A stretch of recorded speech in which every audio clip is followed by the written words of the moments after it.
Hey everyone, welcome back to the channel. In this video, we're going to go over how to install a camper outlet. In this situation, I only need a 30 amp. For mine, I have a 21 Shasta 25 RB camper, which only requires a 30 amp. I know some of you guys are going to require more power than that. And a lot of people, they're going to be in my situation where they only need a 30 amp. In either case, you can kind of apply the same concept. The only difference is going to be the voltage and the amperage. And of course, that would, if you didn't need a 30 amp, you needed something bigger. Of course, your wire size and all that wire gauge is going to change too as well. So in this situation, we're going to be talking about strictly just a 30 amp, which requires 110 volts. I prefer to call it 120. The same thing with 220. A lot of people call it 220. A lot of people call it 240. In those situations, the reason why I do that, for example, I like to call this 120 is because it usually pushes closer to that range. It'll be over 110 volts.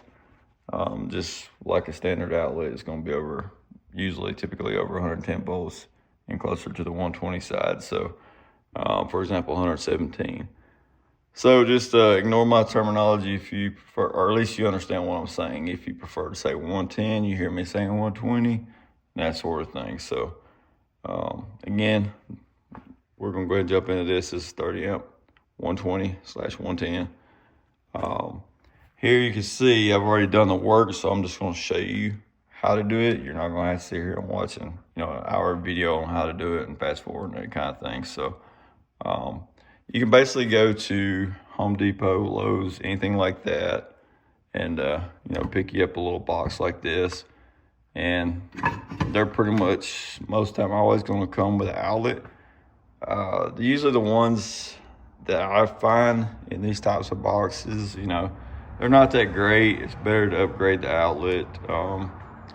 At least I prefer to do that. So in this situation, I have not upgraded this one. This is the factory one that came with this one. But I will get around to upgrading that outlet just, to a better quality built outlet.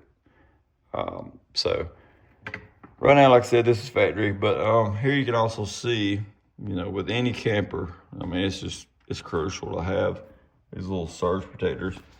They're also useful to tell you, like when you get to a campground, that sort of thing, if they're wired up correctly. So with this model here, you got the two green dots up top that's telling you right here that the power's on and it's wired up correctly. Otherwise, these two colors right here would change. So whether it's open neutral, open ground, the wires are reversed, or there's no power. So very handy to have these. I definitely recommend, if you got a camper, to definitely have this on your power cord at all times. So you can get this pretty much different places. You can get them at campgrounds a lot of times. You can get them at places that sells campers, and one of the easiest places, of course, to get them is off of Amazon. So definitely recommend this if you don't have it. All right, so in this situation here, you can see I did the EMT conduit. For that, you're gonna need what they call these little pipe benders. It would be this guy for this situation here. This is a 1/2 inch. If you're lucky, you can, run through a wall, or, that's that type of thing. In this situation, I didn't want to have to open up, all this sheetrock just to run it, even though it's on the same side of my, I step back and see it. Even though it's on the same side of my panel, I could have just opened up a section of the wall and ran it straight through. But I decided, just since it's in the garage, just to go ahead and do it that way. And one thing that a lot of y'all might notice that do this a lot, that work with the EMT pipes and pipe benders, usually a lot of times people will keep this flush to the wall all the way up, and then about right here, they'll bend it back out, make it look nice. So it just sits flush up against the wall. But in my situation, hey, it's just an aesthetic thing. So I did it just like that. So not that big of a deal. Now to jump to the 30 amp in terms again of the power supply and the type of wiring and all that good stuff, it's going to be 110 or 120, and I used 10-2 gauged wire. And so run it to, obviously connect it to your outlet here, run it however you're going to run it to your panel. Once you get it to your panel, which we'll walk over here, because it is a 120 or 110, that means it's going to be a single pole. So in this situation, let me zoom in, it's going to be this third one up here. Wait, my bad. It's going to be, this one's not connected to nothing, so 1, 2, 3, 4. It's the fourth one up, that 30 amp right there. Single wire connected to it. That's what makes that a 110.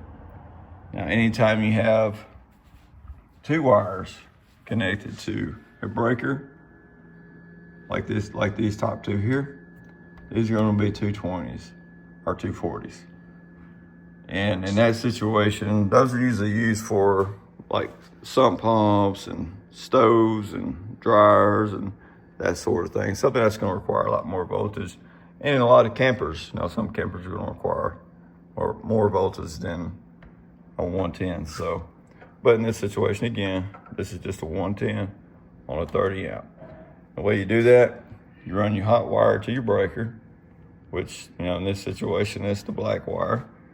And you're also going to connect the white to a neutral, so to your neutral bus bar. So you can see in my panel here, this is square D. I got a neutral over here and neutral over here. So in this, my neutral come right over here. The white wire goes right here. And then you're going to take your copper wire, which is your ground wire, looks like this guy here. And then you're going to run that to your ground bar. So if you can see it, it's that long bar right here going up through there. I was trying to get it to where it focused, but yeah, you can see all those open copper wires. That's your ground. You connect it there. So once you got all that, before you mess with anything like this, just to be on the safe side, make sure your power is cut off before you ever work on the panel.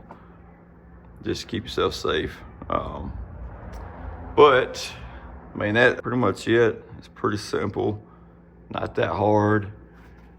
Again, just a 10-2 gauge wire connected to your 30 amp breaker. Connect your hot wire, which is black, sometimes it's red, to that. And then you're going to connect your white neutral to your neutral bar. Then you're going to take the bare copper, connect that to your ground bar. Once that's done, you can turn your power back on and then flip your breaker on. And then your outlet's gonna be working like this. So, it's pretty straightforward, not that difficult. If I left anything out, anybody's got any questions, feel free to comment below. Give this video a like. Appreciate it.